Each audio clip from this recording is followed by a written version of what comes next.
कहते हैं पीर साहब की दुआ जी, पीर साहब की नजर करम जी, और कोई भी बीमारी आ जाए, कोई भी मुश्किल आ जाए, अल्लाह की मर्जी जी। ये तुमने अपने रब को पहचाना जालिमो?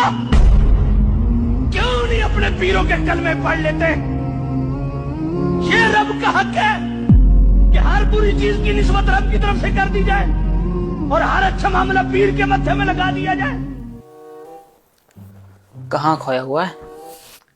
सोच रहा हूँ पीर साहब महीनों तक बिना खाए पिए कैसे रह लेते हैं। तो तू भी सोच लेता है? क्या सोचा फिर? यही सोचा कि पीर साहब हमारी तरह थोड़ी हैं, वो तो बिना खाए पिए सारी जिंदगी रह सकते हैं। अच्छा, तो आज फिर से कोई कहानी सुनकर आया? कहानी नहीं है, ये हकीकत है। ये कहानी ही है मेरे भाई, हकीकत तुझे मैं सुनाता हूँ। देख, कभी किसी सहाबा से तूने सुना कि वो खाना नहीं खाया करते थे, या नबी करीम सल्लल्लाहु अलैहि वसल्लम कोई ऐसी हदीस है जिसमें उन्होंने बताया कि मैं खाना नहीं खाता हूँ? आप नबी करीम सल्लल्लाहु अलैहि वसल्लम के सहाबा भी भूख और प्यास की शिद्दत में रहते हुए जंग किया करते थे, और यहाँ तक कि मेरे प्यारे नबी करीम सल्लल्लाहु अलैहि वसल्लम अपने पेट पर पत्थर बांधा करते थे भूख की वजह से। और हमने तुमसे पहले जितने पैगंबर भेजे हैं सब खाना खाते थे और बाजारों में चलते फिरते थे। अब तू मुझे ये बता कि तेरे पीर साहब मेरे प्यारे नबी करीम सल्लल्लाहु अलैहि वसल्लम और उनके सहाबा से ज्यादा अफजल हैं? तुझे हर बात में बस बीच में कुरान और हदीस लानी है, तू तो सच में गुमराह हो गया है।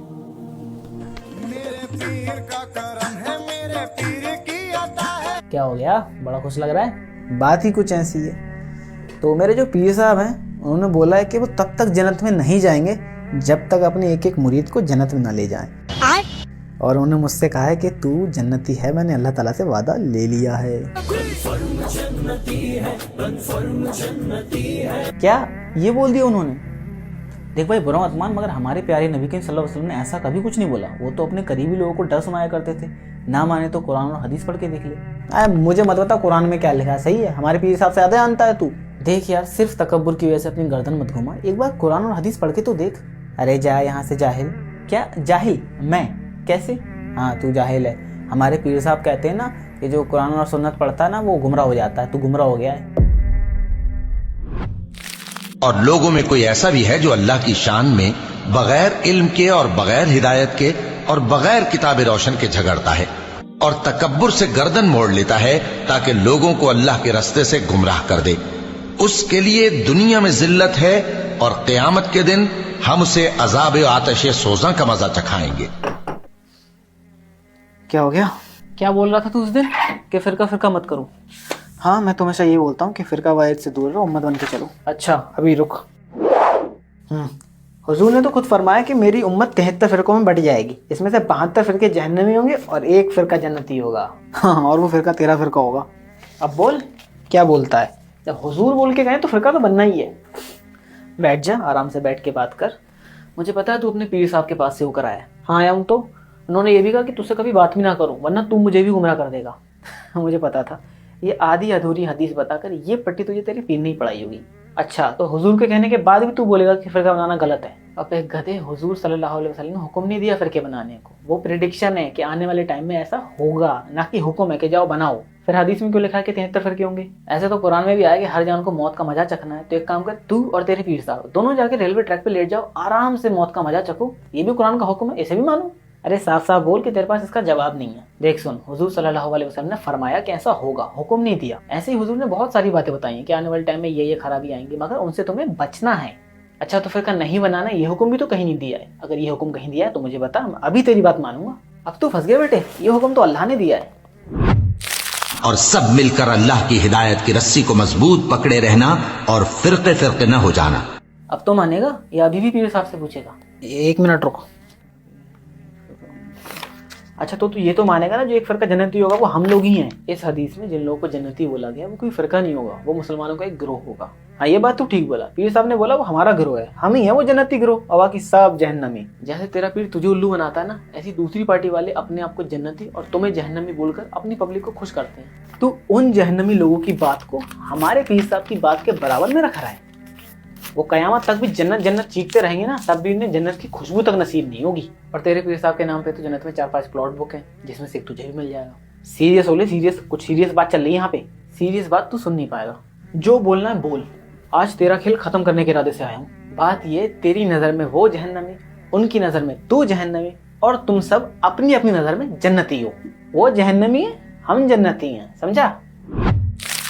हर फिरका उसी में मगन है जो उसके पास है. صحیح بات ہے, تم سب لوگ اسی میں مگن ہو جو تمہارے پاس ہے. پھر تو نے آیت فٹ کر دی. یہ بتا قرآن کی یہ آیت ہمارے لیے نازل ہوئی ہے جو تو ان آیتوں کو ہمارے پر فٹ کر دیتا ہے. یہ بتا تجھے ہمارے فرقے سے دقت کیا ہے؟ مجھے تیرے فرقے سے نہیں, فرقوں سے دقت ہے. پہلی بات, ہمارا فرقہ کوئی فرقہ نہیں ہے. ہمارا فرقہ تو بس مجھے پتا ہے اس کے آگے تو کیا بولے گا. میرا فرقہ فرقہ نہیں, وہ تو ایک جماعت ہے. سبھی فرقے یہی بولتے ہیں. تو بھی تو بچپن سے ہمارے فرقے میں ہی تھا. یہ تو ابھی تو کچھ دنوں سے گمراہ ہوا ہے. ویسے اب تو کس فرقے کو مانتا ہے؟ اب تو پاگل ہے کیا؟ مطلب ایک نالے سے نکل کر دوسرے نالے میں پہنچ جاؤں. یار جب تک میں تم لوگوں میں تھا نا, کبھی لگا ہی نہیں مجھے میں اسلام کو فالو کر رہا ہوں. استغفراللہ, مطلب ہم اسلام فالو نہیں کر رہے ہیں. کچھ زیادہ نہیں بول رہا ہے تو اسلام کو کہاں فالو کر رہا ہے؟ تو اپنے پیر صاحب کو فالو کر رہا ہے. تجھے قرآن کی کوئی آیت یا حدیث دکھاؤ, پھر بھی پیر صاحب سے پوچھ کے بتاؤں گا. ہاں تو کیا ہو گیا, وہ مجھ سے زیادہ جانتے ہیں, اور تو جو میرے دماغ میں شک ڈالتا ہے نا, وہ ان باتوں کو مجھے ٹھیک سے سمجھا دیتے ہیں. اچھا ٹھیک ہے جنتی, اب میں تھوڑی دیر پڑھائی کروں گا, پھر نماز پڑھوں گا. اسی پڑھنے نے تجھے راستے سے ہٹا دیا. میری طرف دیکھ, جہاں تھا آج بھی وہیں ہوں الحمدللہ. پیر صاحب کے قدموں میں تھا, یہیں رہوں گا انشاءاللہ. پیر صاحب کے قدموں سے نکل کر نبی کریم صلی اللہ علیہ وسلم کے قدموں تک پہنچنے کے لیے عقل کا استعمال کرنا ضروری ہوتا ہے. وہ تو کر نہیں رہا ہے. اور ویسے بھی گواروں کی جگہ تو پیر صاحب کے قدموں میں ہی ہوتی ہے. ارے کتنا پڑھ لکھ گیا تو, کتنا دماغ ہے تیرے اندر. اتنا دماغ اور ہمت تو ہے ہی کہ تیرے پیر صاحب کے دھوکے سے نکل کر دیکھ لیا. اور الحمدللہ اللہ کی نظر بھی سیدھی تھی, اس لیے ہدایت مل گئی. اس گمراہی کو تو ہدایت کہتا ہے.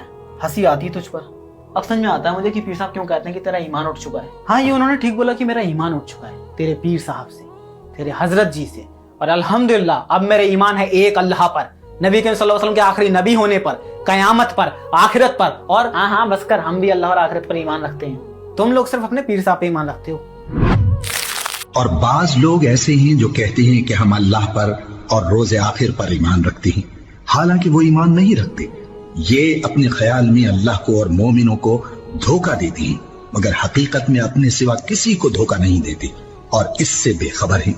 شاید تو بھول گیا کہ پیر صاحب کے کہنے پر تو نے کہاں کہاں سجدے کیے, کس کے آگے ہاتھ پھیلائے. ارے جاہل, سجدہ نہیں تھا وہ, چوما تھا صرف, اور تعظیم میں سر جھکایا تھا میں نے.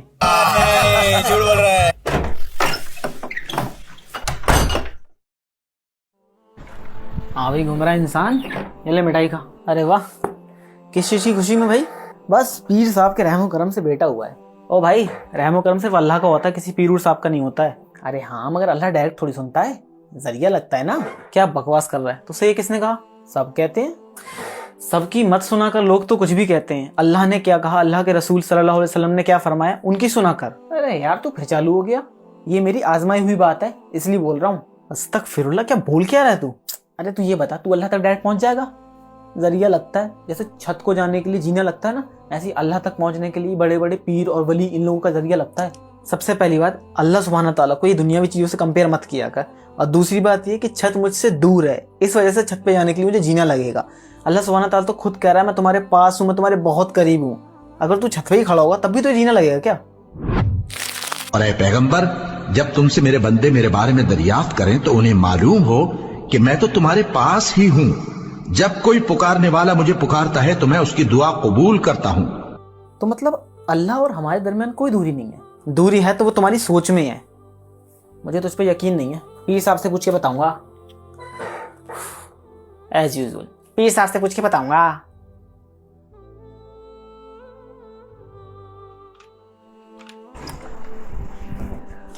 اچھے سے میں پیر صاحب کے پاس چلا گیا, ورنہ تیری باتوں میں تو میں آ ہی گیا تھا.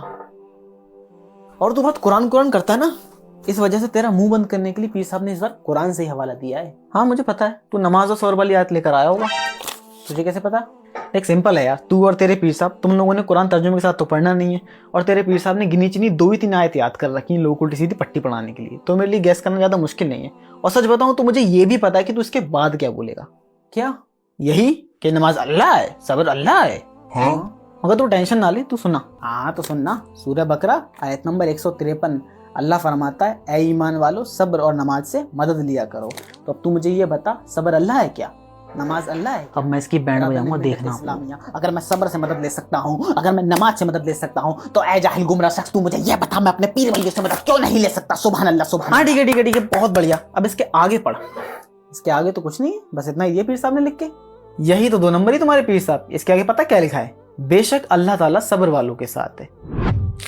اے ایمان والو, صبر اور نماز سے مدد لیا کرو, بے شک اللہ صبر کرنے والوں کے ساتھ ہے. तो नमाज और सब्र के जरिए किसकी मदद लेनी है? अल्लाह की, ना कि तेरे पीर साहब की, तेरे बाबा की। अब बता चप्पल निकालूं मैं? अच्छा